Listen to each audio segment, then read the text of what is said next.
Vamos a analizar ahora de dónde sale ese concepto de arancel recíproco. Supuestamente, el presidente Trump lo que quiere es verificar qué están haciendo otros países con el arancel frente a los Estados Unidos y le va a poner un arancel similar. Es decir, que si hay un país que le pone un 5% a las importaciones de origen norteamericano, pues Estados Unidos también le va a poner un arancel de un 5%. Esa es la idea. Si incluye barreras no arancelarias, pues eso se aranceliza y se coloca también dentro del arancel. Y si hace manipulación de la moneda, también lo hace. Esa sería la idea. Ahora, de repente, el presidente Donald Trump viene con la tabla que yo le presenté a ustedes, que ustedes no lo van a ver bien, pero es esa tabla donde habla de China con un 67% de arancel o de arancel que le aplica supuestamente China, en términos efectivos, a los Estados Unidos y que ellos entonces le van a establecer, le van a imponer un arancel de 34, más los 20% que ya le habían colocado. La Unión Europea 39, se le va a poner un arancel de 20. Vietnam tiene un arancel efectivo de 90 contra las importaciones de los Estados Unidos y entonces proveniente de Estados Unidos, y entonces Estados Unidos a la proveniente de Vietnam le va a poner 46%. Esa sería la idea. Ahora, la pregunta, cuando el presidente pues muestra eso a partir de las 4 de la tarde del día miércoles, pues la gran pregunta es, ¿de dónde está sacando esto?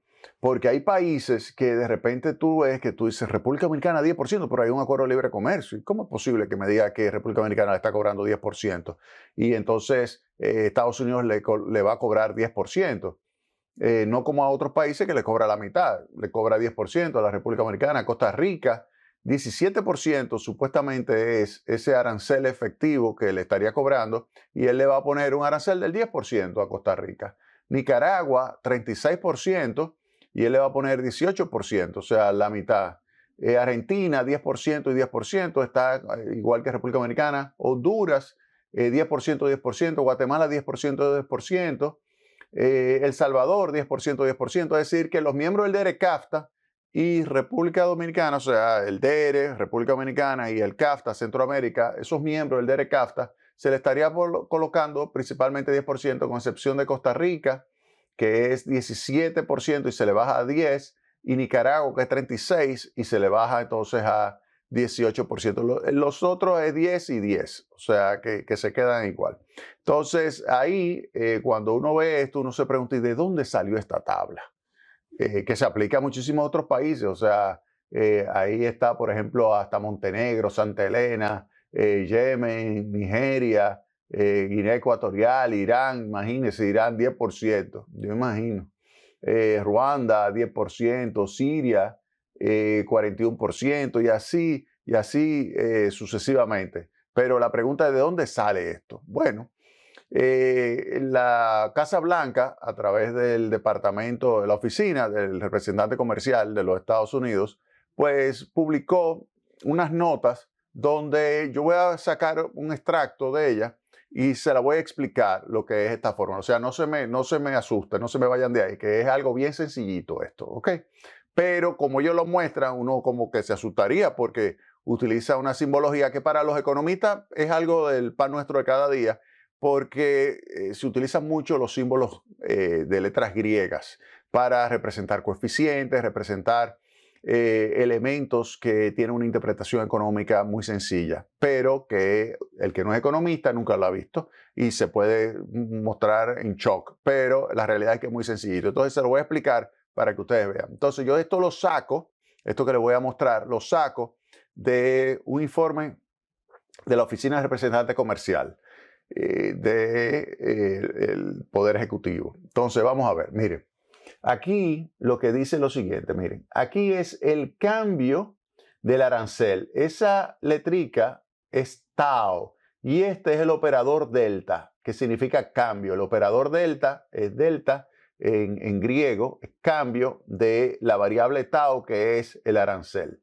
Y lo que dice aquí, X sub I, es el nivel de exportaciones que tiene Estados Unidos, es decir, con un determinado país. Un determinado país, como por ejemplo China, Estados Unidos le vende XY. Y sería China. Entonces ahí yo veo que este sería la exportación. Eso viene de exports, X. Y luego aquí menos M. M es imports, de el import M. Importaciones desde China. Si yo tengo aquí las exportaciones de bienes menos las importaciones de bienes, lo que tengo acá es el saldo comercial. Exportaciones menos importaciones es el saldo comercial. Esto acá es un déficit para Estados Unidos frente a China. Perdón. Esto sería un déficit comercial. Y luego esto lo vamos aquí a dividir por lo siguiente. Esta letrica, que también es una letra griega, lo que representa aquí es la elasticidad de importaciones respecto a los precios de importación. Esta es la elasticidad respecto a los precios de importación. Esta elasticidad, básicamente, lo que dice es cómo reaccionan las importaciones a los movimientos de los precios de los bienes importados. ¿Cómo reacciona? Eso es lo que se llama elasticidad. E de elasticidad. Por phi. Este símbolo phi lo que va a representar es cómo se traslada un aumento de tarifa a los precios. Cómo se traslada un aumento de tarifa a los precios. Esa sería phi. Y esto aquí por M sub I. M sub I, que es esta misma M, es el nivel de importaciones que se realizan desde ese determinado país, en este caso China. Es decir, exportaciones que le realiza Estados Unidos a China, menos importaciones que le realiza, que viene desde China, y dividido entre estos tres elementos. Ahora, ¿qué valor tiene? E va a tener un valor de 4 y phi va a tener un valor de 0.25. Ustedes me preguntan, ¿de dónde sacan E, que es la elasticidad de las importaciones respecto a los precios de importación? ¿De dónde sale que es 4? Esos son estimados econométricos que se realizan y ellos dicen, mira, esto puede estar entre 2 y 4. Vamos a suponer que es 4. Por phi. Phi es el pass-through o el efecto de traslado o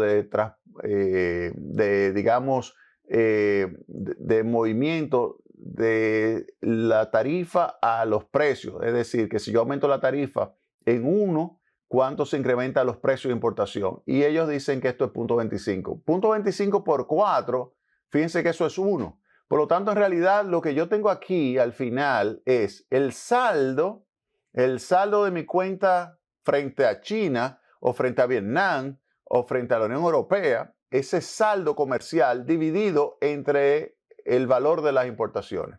Esa sería la fórmula, porque esto aquí, que es muy bonito, de épsilon multiplicado por phi, eso en realidad es 1. O sea que aquí en realidad es simplemente el saldo sobre las importaciones. Y la gran pregunta es, ¿y eso realmente refleja la tarifa que me están cobrando en otros países? Y me refleja también las barreras no arancelarias y me refleja la manipulación. No. Miren, no hay un solo libro que revele que esa sea la forma correcta de calcular la tarifa. No. Esa no es la forma correcta de calcular la tarifa efectiva o el arancel recíproco. Es decir, el arancel que otro país está cobrando a las importaciones y que por lo tanto yo debería establecer un arancel similar para yo así eliminar mi déficit comercial frente a esa nación. Es decir, que Estados Unidos dice, mira, tú sabes que China, como tú tienes un superávit, yo te voy a poner un arancel de tal manera que ese superávit vaya a cero. Y ese va a ser el arancel utilizando esa fórmula. Y de ahí es que sale de esa fórmula estas tablas. De ahí sale que a China ese cálculo le daba 67%, es decir, X menos M sobre M, 67%. Y le van a cobrar la mitad de eso, 34%. A la Unión Europea, 39%. y le van a cobrar 20, a Vietnam 90 y le van a cobrar 46, a Taiwán 64 y le van a cobrar 32, a Japón 46 y le van a cobrar 24. Ahora, República Dominicana, si yo aplico esa fórmula, ¿qué es lo que me dice? República Dominicana, si yo miro exportaciones, República Dominicana le exporta a los Estados Unidos 7.625 millones de dólares. República Dominicana, 7.625 millones de dólares le exporta a Estados Unidos. Pero importa a Estados Unidos 12.688 millones de dólares. 12.688 millones de dólares. Si divido eso, que fíjense que esto sería un déficit de República Dominicana frente a Estados Unidos, o lo que sería igual, un superávit de Estados Unidos frente a República Dominicana de 5.263 millones de dólares. Si yo divido esos 5.263 millones de dólares, lo divido entre 7.625 millones de dólares, que serían las importaciones que hace Estados Unidos desde República Dominicana. Si yo hago ese cálculo, me daría 69%. 69%, pero a diferencia de otros países, no es un impuesto, sería un subsidio. Ese 69 lo divido entre 2, como las otras tasas que se dividía entre 2, como es el caso, por ejemplo, aquí, que le mostré, China, 67, se divide entre 2, 34. Entonces, en este caso, sería 69, se divide entre 2, 34.5 o 35. Pero ese 35 tiene el signo, a diferencia del de China, que es un superávit a favor de China o un déficit en contra de Estados Unidos. En este caso, es un superávit a favor de los Estados Unidos y un déficit en contra de República Dominicana. Es decir, que en vez de tener República Dominicana que pagar ese 10%, lo que República Dominicana merece es un subsidio ¿de qué magnitud? De 35%. Eso para que ustedes vean como que ahí hay un error en la fórmula.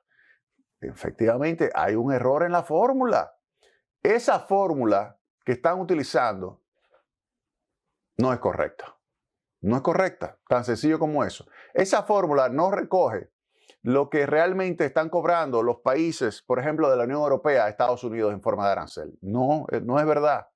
Porque tiene aranceles bajísimos, 2, 3, 4, 5% para muchísimos productos de los Estados Unidos y muchos que no pagan nada. O sea, y quizás haya alguno que tenga un arancel específico o alto para proteger un determinado mercado, pero en realidad, por lo general, ninguno de esos países tiene esos aranceles. Ustedes se imaginan que Vietnam tiene un arancel específico. Lo que pasa es que Vietnam no compra. Vietnam no compra y por eso tiene un superávit comercial grande frente a Estados Unidos, pero no es porque Vietnam le pone un arancel alto, sino Vietnam tiene un nivel de ingreso bajo y no está consumiendo. Vietnam está en una etapa que lo que quiere es que producir, vender hacia afuera, mejorar sus condiciones de vida. Pero miren aquí, miren lo único que le está consumiendo Vietnam. Vietnam está como estaba Japón, como estaba Corea del Sur, como estaba Taiwán hace 50, 60 años. Miren, así está Vietnam. Pero luego, poco a poco, va a ir subiendo Vietnam con el desarrollo. Igual como ha sucedido con China, que China ha ido subiendo. Pero todavía China, que en términos per cápita, pues necesita avanzar mucho más. Pero no es que tiene un arancel alto, es simplemente que la fórmula que están utilizando, utiliza aquí en el numerador el déficit que tiene Estados Unidos frente a esos países y dice que ese déficit se debe al arancel alto, a la barrera no arancelaria y a la manipulación de la moneda, cuando eso es totalmente falso. Es simplemente, tienen un superávit porque aquellos países consumen mucho menos, tienen una tasa de ahorro mucho mayor que la que existe en los Estados Unidos, tan sencillo como eso. El déficit que tienen los Estados Unidos no se debe a la tarifa bajita o alta de otros países, se debe a que Estados Unidos tiene un nivel de absorción muy alto. El déficit de Estados Unidos, por ejemplo, el déficit del sector público está entre 6 y 7%. 6 y 7%. Solamente ese déficit explica el déficit en las cuentas externas de los Estados Unidos. Si se quiere reducir realmente el déficit comercial de los Estados Unidos, lo que hay que hacer es reducir el déficit del sector público, tan sencillo como eso. Si tú quieres, vuelvo y repito, y esto es un mensaje para el presidente Trump, Si quiere reducir el déficit comercial de una forma sostenida, no es a través de los aranceles. Los aranceles son sumamente distorsionantes. Los aranceles son muy negativos. Aquí hay, en términos de libros vinculados al comercio, aquí debe haber alrededor de 400 libros. Y no hay uno solo que diga que los aranceles generan un aumento del nivel de bienestar. Los aranceles lo que producen es una caída de la actividad económica, un aumento de precios y una ineficiencia que no existiera si el arancel fuera cero. Oigan bien lo que acabo de decir. El arancel crea unas ineficiencias que son terribles. Entonces, el arancel que está estableciendo Trump con una fórmula totalmente incorrecta, ese arancel recíproco en realidad va a ser altamente distorsionante y va a producir un deterioro de las condiciones de vida del norteamericano. Va a provocar una caída de la actividad económica a nivel global. Va a aumentar el nivel de precios y va a llevar a la Reserva Federal a estar en una situación donde si sube la tasa de interés para enfrentar la inflación, cae la actividad económica, más todavía de lo que va a caer por el aumento del arancel, que constituye un choque de oferta negativo. Pero si baja la tasa de interés para enfrentar la reducción de actividad económica, los precios se le van a instalar allá arriba y va a crear más persistencia en lo que es la inflación en Estados Unidos. Recuerden que la variación de los precios todavía está en el entorno del 3% y la meta es el 2%. Entonces la Reserva Federal está en un verdadero dilema, un dilema terrible. Entonces, ¿cómo cambia eso? ¿Cómo se cambia eso? Esa sería la idea. Entonces, si se quiere reducir el nivel de déficit comercial en los Estados Unidos, como dice el profesor Maurice Ostfeld, lo que hay que hacer es reducir el déficit del sector público. Reducir el déficit del sector público. Ahí es que hay que concentrarse. No es a través de aranceles. Entonces, eso es algo que tienen que tomar muy en cuenta las autoridades norteamericanas y olvidarse de esto que estamos viendo ahí. Fíjense ahí. Esta es la evolución desde 1820 de la tasa arancelaria o del arancel promedio sobre el total de importaciones. Esto lo hizo Erika Young de la Tax Foundation. Fíjense acá, la Smooth Holly fue la más alta, fue de alrededor de 20% en términos de las importaciones. Fíjense, eso ahí, esa tasa de alrededor del 20% provocó una terrible recesión en los Estados Unidos y también a nivel global, porque después vinieron muchos países con represalias y a responder con aumentos de aranceles, y lo que ocurrió a nivel global fue una caída brutal de la actividad económica. Entonces luego vino un proceso de apertura, fíjense acá, luego vino todo esto después de la Segunda Guerra Mundial, aranceles extremadamente bajos, y siguió el proceso de apertura a lo largo del tiempo y ha estado alrededor del 2% del arancel promedio de los Estados Unidos. Pero fíjense ahora, con esto acá va a llegar casi a un 20%. O sea, que con la medida arancelaria que es propuesta por el presidente Trump el 3 de abril, sube como un cohete de alrededor del 2% a casi 20%, es decir, se multiplica por 10 el arancel promedio. Y eso tiene graves consecuencias, graves consecuencias. Esta semana, ustedes, digamos, percibieron lo que fue el inicio de lo que pudiera ser una terrible situación económica en los Estados Unidos. Yo voy a analizar eso en el próximo segmento. Vámonos a la pausa.